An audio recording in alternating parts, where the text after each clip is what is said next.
Well, this is Tim from YourSixGaming. Today in this video, I'm going to show you how to delete applications off of your Samsung TV. So I'm just going to go to the home screen. You can see like For You live right here on the top. So I'm just going to go over to the apps section and then go down to my downloaded apps. And then just hold down the middle dial button on it. So like Bixby, I'll never use this probably. And if I hold down the middle dial button on the app, I should be able to get the option to delete it. So let's see if this works. And then I can go to delete. And I can remove it off my TV that way.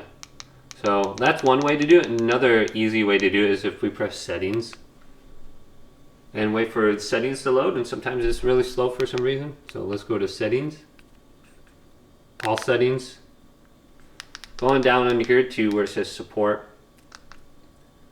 Go to where it says device care, and under here we can manage the storage section. So just let this load for a second. Manage storage, and then wait for this to load. My TV is really slow. Yours might be a little bit quicker. This is a very cheap TV. But once this loads, we'll have the option to delete multiple different applications at the same time. So we can just select it and then delete it. So just wait for this thing to keep spinning, and then go to the applications you don't want, like Netflix I probably don't need.